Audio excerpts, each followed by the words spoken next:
Member হবে বা life member হবে তারাই ইলেকশন করতে পারবে। সাথে জেলা এবং বিভাগগুলোতেও কিন্তু আপনাদের কোঅপারেটিভ কমিটি ছিল বিগত দিনে, আসলে তাদের আসলে কোনো কার্যক্রমই ছিল না যদি আমি বলতে চাই।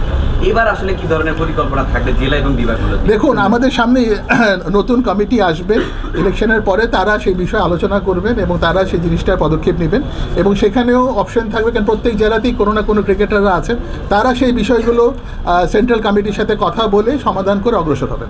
একটা রিকোয়েস্ট আছে, যদি কোনো একজন প্লেয়ার যদি কথা বলতেন, তাদের নিয়েই তো আসলে তাদের স্বার্থ নিয়ে তাদের পয়েন্ট অফ ভিউ তারা কতটুকু হ্যাপি বা গত 15 বছর ইজ ওপেন ফর ইউ, এখন তারা প্লিজ অন বিহাফ মিথুন বলুন। আসসালামু আলাইকুম।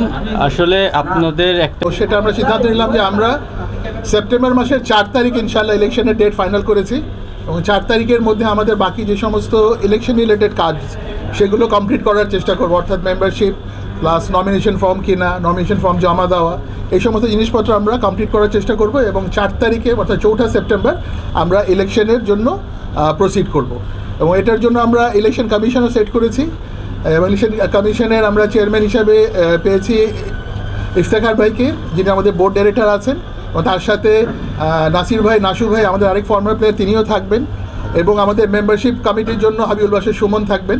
সো 3 জনের একটা কমিটি আমরা করেছি, যেটা ইলেকশন কমিশন এবং আমাদের মেম্বারশিপ কমিটির যারা মেম্বার হবেন তাদের ক্রাইটেরিয়াগুলো রিচেক করা, ভেরিফাই করা, সেগুলো তারা ভেরিফাই করবেন। সো এটাই হচ্ছে আমাদের আজকের সিনপসিস। সো আপনাদের কোনো যদি প্রশ্ন থাকে, you feel free to ask. এটার সাথে আরেকটা জিনিস যে আপনারা জানেন যে আমরা ফর দ্য ফার্স্ট টাইম এসবিএনসিতে আমরা একটা অ্যাড্রেস পেয়েছি ফর কোঅপ, সেটার জন্য আমরা যুব ক্রীড়া মন্ত্রণালয়কে ধন্যবাদ জানাই, এনএসসিকে ধন্যবাদ জানাই এবং বাংলাদেশ ক্রিকেট বোর্ডকেও ধন্যবাদ জানাই। তাদের সকলের সহযোগিতা এবং সকলের সহযোগিতার কারণেই আমরা একটা পার্মানেন্ট অ্যাড্রেস পেয়েছি ফর কোঅপ, যেটা আমাদের আজকাল বহুত বছর ধরে আমাদের মিসিং ছিল। তো আমরা সেটারও যেখানে আমরা এখানে দাঁড়িয়ে আছি এরই পাশে এরিয়াটা হবে, সেখানে আমরা ইনশাআল্লাহ সামনে অদূর ভবিষ্যতে আমরা কোঅপের অফিস এবং কোঅপের রেজিস্ট্রেশন এখানে এই অ্যাড্রেসের আলোকেই সব কিছু সামনে হবে ইনশাআল্লাহ। আপনাদের কোনো প্রশ্ন থাকলে প্লিজ। জি, by nature of the organization coop তো হচ্ছে আসলে একটা collective bargain agent like trade union, যেটা আসলে আপনার প্লেয়ারদের যে আপনার ওয়েলফেয়ার বলেন বা আপনাদের বিসিবি হওয়া যেটা আপনার কাউন্টার পার্ট, আপনারা বিসিবির যদি ভিতরেই অফিস নেন আপনারা তো আসলে বিসিবির পেটের ভিতরে ঢুকে গেলেন, তা আপনারা কি ইন্ডিপেন্ডেন্টলি অপারেট করতে পারবেন? জিনিসটা কি আপনাদের কাছে ফেয়ার মনে হয় কিনা? দেখুন, আমাদের অ্যালটমেন্ট কিন্তু বিসিবি দেয়নি, আমাদের অ্যালটমেন্ট কিন্তু দিয়েছে ক্রীড়া ও যুব মন্ত্রণালয়, ঠিক আছে? সো এনএসসির কাছ থেকে আমরা নিয়েছি, আমরা কিন্তু এনএসসির মাধ্যমে এই লোকেশনটা পেয়েছি।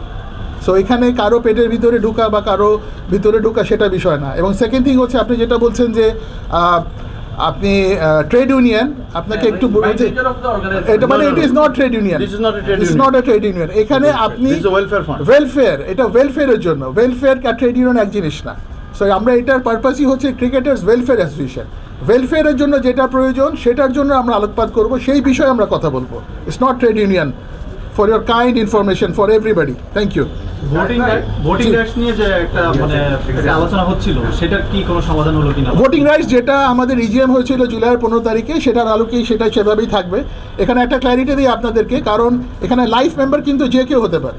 লাইফ মেম্বার যারাই সিসিডিএম এর রেজিস্টার্ড প্লেয়ার 1975 থেকে শুরু করে আজকে পর্যন্ত সবাই কিন্তু লাইফ মেম্বার হতে পারে। সো অপশন কিন্তু ওপেন, ভোটার হওয়ার অপশন কিন্তু অলওয়েজ ওপেন। সেকেন্ড যে বিষয়টা যেটা আছে পার্মানেন্ট মেম্বারশিপের জন্য যে ক্রাইটেরিয়া সেট করা আছে, সেই ক্রাইটেরিয়ার আলোকে আপনার মেম্বার হতে পারবে। ভোটিং রাইটের যে বিষয়টা আছে সেটা রাখা হয়েছে former all national players, current and former national players plus current first class players, এবং এই সিদ্ধান্তটা এসছে এজিএম এর ভিত্তিতে। সো এজিএম এর যেটা ভিত্তিতে হয়েছে সেটাই হয়েছে, এর মানে এই না যে এটাই বেদবাক্য, সামনে আরও হয়তো এজিএম হবে, সেখানে সামনে পরিবর্তন আসতে পারে, বাট আপাতত এটাই এজিএম এর যেটা সিদ্ধান্ত সেটাতেই আমাদের স্টিক করতে হবে। Thank you. কারা ভোট করতে পারবে, মানে কারা বিভিন্ন পোস্টে ভোট করতে পারবে? পোস্টে ভোট করতে পারবে যারাই পার্মানেন্ট মেম্বার, সেখান থেকে তারা ভোট করতে পারবে। আবার এখানে খালি একটা ক্রাইটেরিয়া রাখা হয়েছে যে যারা বোর্ড ডাইরেক্টর এবং যারা ক্রিকেট বোর্ডের সাথে এমপ্লয়েড আছেন, তারা ছাড়া যে কেউই ক্রিকেট বোর্ডে যে কোনো পদে ভোট অংশগ্রহণ করতে পারবেন। শাহাদ ভাই, আপনাদের দায়িত্ব ছিল, এর আগেও অনেক কোঅপের দায়িত্ব ছিল, মানে কোঅপ থেকে ক্রিকেটাররা কত উপকৃত হয়েছে এখন পর্যন্ত? দেখুন, ক্রিকেটাররা যাতে উপকৃত হয় সেই কারণেই আমরা সংশোধন করার চেষ্টা করছি এবং দেখুন আমাদের সবচেয়ে বড় প্রবলেম কি আমাদের কোনো ঠিকানা ছিল না, তা আমাদের এখন একটা ঠিকানা হয়েছে, নাম্বার 1। সেকেন্ড থিং হচ্ছে আমরা কিন্তু এখন গুটি গুটি পায়ে অগ্রসর হওয়ার দিকে অগ্রসর হচ্ছি, তা আমাদের অগ্রসর হতে দেন। এবং আমরা এখানে কনস্টিটিউশনের ভিতরে 3টা এরিয়া রেখেছি। একটা হচ্ছে কারেন্ট প্লেয়ারদের জন্য, একটা রেখেছি যারা রিসেন্টলি রিটায়ার্ড হবে তাদের জন্য, এবং যারা অনেক বছর আগে রিটায়ার করে গেছে, যারা ধর রিটায়ারমেন্টে চলে গেছে, ফুল রিটায়ারমেন্ট, তাদের জন্য। তো আমরা কারেন্ট প্লেয়ারদের জন্য রেখেছি। দেখেন একটা কমন প্রবলেম হয় যে পেমেন্ট ইস্যু, আপনারা প্রায় দেখেন যে পেমেন্ট ইস্যু। তা আমাদের দেখা যায় যে এগ্রিমেন্টগুলো অনেক মানে জাস্টিফাইড পেতে থাকে না, সেই এগ্রিমেন্টের উপর আমরা কাজ করার ইচ্ছা পোষণ করি, যাতে প্লেয়ারদের এগ্রিমেন্টগুলো জাস্টিফাইড হয় উইথ এ পজিটিভ মাইন্ডসেট, যাতে প্লেয়াররা তাদের যে দাবি, যেটা তাদের যে পাওনা টাকা, সেটা যাতে তারা সময় মতো পায়, সেই বিষয় যাতে তারা ফাইট করতে পারে বা মানে সমাধানের দিকে অগ্রসর হতে পারে, সেটা একটা তৈরি করা। সেকেন্ড থিং যেটা করা হচ্ছে, যারা রিটায়ার্ড প্লেয়ার হবে, অর্থাৎ যারা খেলা ছেড়ে দিচ্ছেন, সবাই তো দেশের হয়ে খেলেনি, অনেকে আছে শুধু সেকেন্ড ডিভিশন পর্যন্ত খেলেছে, কিন্তু সে একজন জার্নালিস্ট হতে চায়, তো তাকে জার্নালিজমের উপর আমরা ট্রেনিং সেন্টার করার চিন্তা রাখি, যেখানে ট্রেনিং সেন্টার, স্কিল ডেভেলপমেন্ট সেন্টারের মাধ্যমে যাতে আমরা জিরো আনএমপ্লয়মেন্ট সিচুয়েশন যেতে পারে ফর অল দ্য প্লেয়ার্স। এবং থার্ড পয়েন্ট হচ্ছে not necessarily, journalism is one part, যেখানে আপনাদের মতো মানুষ এসে লেকচার দিয়ে যারা ফর্মার প্লেয়ার আছে তাদেরকে শিক্ষিত করবেন। কনফ্লিক্ট অফ ইন্টারেস্ট সম্পর্কে আসলে আপনাদের ভাবনাটা কি? লাইক আগে তো যারা কোয়াবে ছিল তারা আবার ডিসিবিতে ছিল, সমাধান হতো না। দেখুন কনফ্লিক্ট অফ ইন্টারেস্টের কারণে আমরা কোনো ক্রিকেট বোর্ড ডাইরেক্টর এখানে ইলেকশন করতে পারবে না, হ্যাঁ, এবং এমপ্লয়ীদের কথাও আছে। সো দুটো এরিয়াতে আমরা কভার করেছি, কনফ্লিক্ট অফ ইন্টারেস্টের বিষয়টা ইনশাল্লাহ কভার্ড হবে, এবং আমরা আশা করি উত্তর এটার অবস্থা আরও বেটার হবে। হ্যাঁ, বলছিলাম যে কোয়াপ তো মূলত হচ্ছে যে ক্রিকেটারদের জন্য, ক্রিকেটারদের সুযোগ সুবিধা দেখবে। সাকিব আল হাসানের বিষয়টা নিয়ে আপনারা কোনো কিছু করবেন কিনা? যে কোয়াপ তো সাকিব আল হাসান তো ক্লাবের একজন পার্ট, কিন্তু ক্রিকেটার।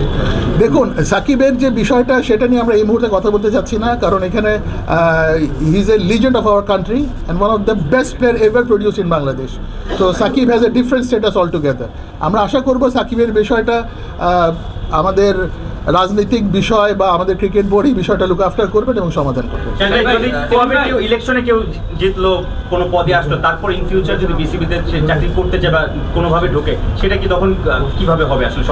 তো এটা তখন তাদেরকে সেই পদ থেকে ছেড়ে যে কোনো একটা পদ ছেড়ে দিতে হবে আর কি। এই জায়গাটাতে আপনি স্ট্রিক্ট? হ্যাঁ জি। সেলিম ভাই, লাস্ট প্রিমিয়ার লিগ থেকে অনেকেই টাকা পান নাই ক্লাব থেকে, তো আপনারা কি ধরনের স্টেপ নেবেন নির্বাচনের আগে বা পরে?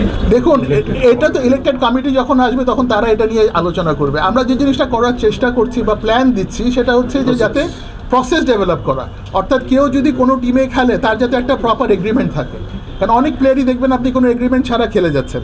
তো যদি এগ্রিমেন্ট থাকে তখন আপনার বলার একটা সুযোগ থাকে যে আমার এত টাকা কন্ট্রাক্ট হয়েছে, এই কন্ট্রাক্টের এগেনস্টে আমি এত টাকা পেয়েছি, এত টাকা বকে আছে। আর যদি মুখে মুখে হয় তাহলে কিন্তু বলার কোনো সুযোগ থাকে না। তো সেই বিষয়টা আমরা ফোকাস করতে চাই।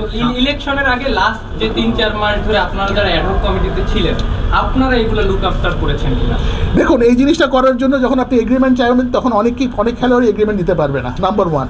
সেকেন্ড থিং হচ্ছে অনেক বিষয় আছে, আপনি হঠাৎ করে কিন্তু সমুদ্রের মাঝখান থেকে উঠে দাঁড়াতে পারবেন না। তো আপনাকে একটা ফাউন্ডেশন গ্রো করতে হবে এবং তারপরে আপনাকে স্টেপ বাই স্টেপ অগ্রসর হতে হবে। সামনে দেশে নির্বাচন আছে, বিসিবি তো নির্বাচন